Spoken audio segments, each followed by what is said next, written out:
Diagram में ही या मॉलिक्यूलर ऑर्बिटल थ्योरी में क्वेश्चन हम आगे बढ़ाते हैं बच्चों। कहता है कि which of the following order of ionization energy is true. Question है विच ऑफ द फॉलोइंग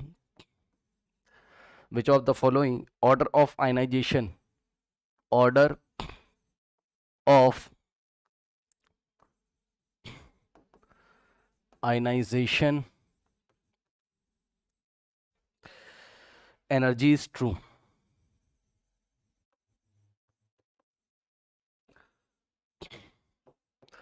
देखिए बच्चों ऑप्शंस आपको दिए हुए हैं। O is greater than O2, ठीक। सेकेंड इज, ये एक बहुत अच्छा सवाल है, देखिएगा अभी, O2 is greater than O। Third is N is greater than N2, okay. And fourth is students N2 is greater than N। अब देखिए इसमें ना भाई समझने वाली बात है, थोड़ा ध्यान लगाइएगा। देखिए इसके लिए क्या करता हूं मैं, आपको ना दो मॉलिक्यूलर ऑर्बिटल डायग्राम की हेल्प से इसको समझाता हूं। चलिए इसको ले लेते हैं पहले। देखिए यहाँ मैं इसको लगाने की कोशिश करता हूँ, अगर आपको दिख रहा हो, वैसे तो इतना दिख रहा होगा, ठीक है। एक और मैं आपको दिखाता हूँ डायग्राम यहाँ पर। चलिए देखिए ये दो बच्चों मॉलिक्यूलर ऑर्बिटल डायग्राम मैंने आपको दिखाए हुए हैं, ठीक है ना। एक है आपका, यहाँ पे देखिए थोड़ा समझिएगा बच्चों, ये ऑक्सीजन का है, जिससे आप अच्छी तरीके से वाकिफ हो, हमने पढ़ा हुआ है, ठीक है, किस तरीके से ऑक्सीजन में। देखिए अब देखो 1s का नहीं बनाया, यहाँ से 2s से स्टार्ट किया है, ठीक है ना। उसके बाद देखिए ये 2p का है, इसको थोड़ा समझ लीजिए आप। देखिए ये क्या है, सिग्मा 2pz, उसके बाद पाई 2px, पाई 2py, ठीक। उसके बाद पाई स्टार 2px और पाई स्टार 2py। ये ऑक्सीजन का आपको याद है, ठीक, नॉर्मल होता है।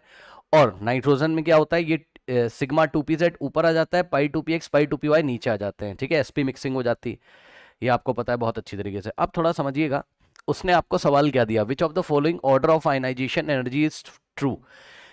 आयनाइजेशन एनर्जी का कौन सा ऑर्डर इसमें से ट्रू है। तो अगर आप गौर करोगे इसमें, है ना भाई, देखिए दो बातें हो रही हैं। पहला तो आपको एटम दिया हुआ है, क्या आप देख सकते हो, ये ऑक्सीजन का एटम है, लेकिन ये ऑक्सीजन का मॉलिक्यूल है। ये नाइट्रोजन का एटम है और नाइट्रोजन का मॉलिक्यूल है, ठीक है ना। ओके, थोड़ा समझिएगा। तो एटम आपको कहां मिलेगा, तो जवाब है जहां एटॉमिक ऑर्बिटल होगा, ऐसे समझिए। ये देखिए ये एटॉमिक ऑर्बिटल होता है, पहले चलो ऑक्सीजन की बात कर लेते हैं, और ये एटॉमिक ऑर्बिटल होता है आपका, ठीक। ये देखिए ये आपका एटॉमिक ऑर्बिटल है, ठीक, और ये आपका एटॉमिक ऑर्बिटल है, ठीक।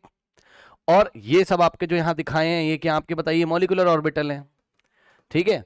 मतलब समझिए बच्चों, अगर आप इलेक्ट्रॉन एटम से निकालोगे तो एटॉमिक ऑर्बिटल से निकालना पड़ेगा भाई। आयनाइजेशन करने के लिए क्या करना पड़ता है, हाँ क्या उसने बोला आपसे, आयनाइजेशन करना है, तो आयनाइजेशन करने के लिए आपको क्या करना पड़ता है, याद करिए, इलेक्ट्रॉन निकाल के कहाँ ले जाना पड़ता है, इन्फिनिटी पे, है ना भाई। इलेक्ट्रॉन निकल के आपको इन्फिनिटी पे ले जाना पड़ता है, ठीक है ना। तो अगर एटम से इलेक्ट्रॉन निकालना है तो एटॉमिक ऑर्बिटल से निकालोगे, मॉलिक्यूल से निकालना है तो मॉलिक्यूलर ऑर्बिटल से निकालोगे, पहली बात तो ये। अब आ जाइए जरा इसमें, सबसे पहले बात करते हैं ऑक्सीजन के एटम और ऑक्सीजन के मॉलिक्यूल के बारे में, ठीक। यहां पे देखिए जरा, अब आप निकालोगे कहां, अच्छा उससे पहले एक बात बता दूं, ये ऑक्सीजन का मैं लिख देता हूं भाई, मैं लिख देता हूं, है ना। हालांकि सारी बातें आपको पता है, फिर भी ये ऑक्सीजन एटम का एटॉमिक ऑर्बिटल है 2p, ठीक, ओके। और ये देखिए ये एटॉमिक ऑर्बिटल का एनर्जी लेवल है, जिसको मैं डॉट डॉट से एक हल्के कलर से दिखा देता हूं। ये देखिए ये डॉटेड लाइन किसको बता रही है बच्चों, ये एनर्जी लेवल है किसका, बताइए, ऑक्सीजन के एटॉमिक ऑर्बिटल का, ठीक। अब इस एटॉमिक ऑर्बिटल से ऊपर की एनर्जी किसकी है, पाई स्टार 2px और पाई स्टार 2py। आपको पता है एटॉमिक ऑर्बिटल से नीचे होता है आपका कौन सा, बॉन्डिंग वाला, और इससे हायर एनर्जी का होता है एंटी बॉन्डिंग वाला। तो इससे ऊपर जो दिखाई पड़ रहे हैं वो एटॉमिक ऑर्बिटल से हायर एनर्जी के, इससे नीचे वाले एटॉमिक ऑर्बिटल के लोअर एनर्जी के, ठीक। तो बच्चों ध्यान से जरा चेक करिए, यदि आप, अब थोड़ा ध्यान लगाना जरा, यदि आप इलेक्ट्रॉन एटॉमिक ऑर्बिटल से निकालोगे, यानी कि एटम से, और निकाल के कहां ले जाओगे, इन्फिनिटी पे, ऐसे करके एरो लगा दिया मैंने, इन्फिनिटी पे ले जा रहे हो। और यहां पर देखिए अगर आप मॉलिक्यूलर ऑर्बिटल से निकालोगे, भाई इलेक्ट्रॉन तो यहीं से निकलेंगे ना, ये molecular orbital, highest occupied molecular orbital से निकलेंगे, जो सबसे ऊपर मॉलिक्यूलर ऑर्बिटल दिखाई पड़ रहा है वहां से इलेक्ट्रॉन बाहर निकलेंगे। तो अब यहां पे अगर आप इलेक्ट्रॉन निकालोगे मॉलिक्यूल में से, मॉलिक्यूलर ऑर्बिटल में से, मतलब O2 के लिए, मॉलिक्यूलर ऑर्बिटल का मतलब O2 के लिए, है ना। तो ध्यान से चेक करिए जरा, यहां से इलेक्ट्रॉन निकाल के इन्फिनिटी पे ले जाओगे। अब बताओ जरा, अब बताओ जरा, यहां पर ज्यादा एनर्जी किसको देनी पड़ी, एटम को, चेक कर लो, ये ज्यादा आ रहा है ना, और ये कम आ रहा है क्योंकि ये पहले ही ऊपर वाले लेवल पे इस तरीके से इतना एनर्जी का गैप आ रहा है यहाँ पर। तो ज्यादा एनर्जी किसको देनी पड़ी? एटम को। चेक कर लीजिए, ठीक, चेक कर लीजिए, ज्यादा एनर्जी किसको देनी पड़ी भाई? ये आपको एरो का लेंथ ज्यादा दिखाई पड़ा है ना, ये ज्यादा एनर्जी है और ये कम एनर्जी है, ठीक। तो इस तरीके से बच्चों ऑक्सीजन के एटम को ज्यादा एनर्जी देनी पड़ेगी ऑक्सीजन के एटॉमिक ऑर्बिटल से इलेक्ट्रॉन निकाल के इन्फिनिटी पे ले जाने के लिए, और मॉलिक्यूलर ऑर्बिटल से इन्फिनिटी पे ले जाने के लिए कम एनर्जी देनी पड़ेगी, ठीक। यानी कि ऑक्सीजन के एटम की जो आयनाइजेशन एनर्जी है वो ऑक्सीजन के मॉलिक्यूल की आयनाइजेशन एनर्जी से ज्यादा होती है, ठीक। सो यहां पर फर्स्ट वाला ऑप्शन तो सही है ऑक्सीजन के लिए, तो अब ये सेकंड तो हो नहीं सकता ऑक्सीजन के लिए, ठीक है ना। अच्छा, अब फर्स्ट वाले को देख के अगर किसी बच्चे ने थर्ड वाले पे टिक कर दिया कि भाई नाइट्रोजन का एटम से एनर्जी ज्यादा लगेगी रादर देन नाइट्रोजन, तो आप गलत कर दोगे भाई। आप मॉलिक्यूलर डायग्राम पे भरोसा करिए, पहले जाके उधर देखिए जरा, ठीक, पहले जाके उधर देखिए जरा। नाइट्रोजन में थोड़े से यहाँ पर चेंजेस है। यहाँ पर देखिए बच्चों, ये नाइट्रोजन का मॉलिक्यूलर ऑर्बिटल डायग्राम है, ये नाइट्रोजन का एटॉमिक ऑर्बिटल है, ठीक।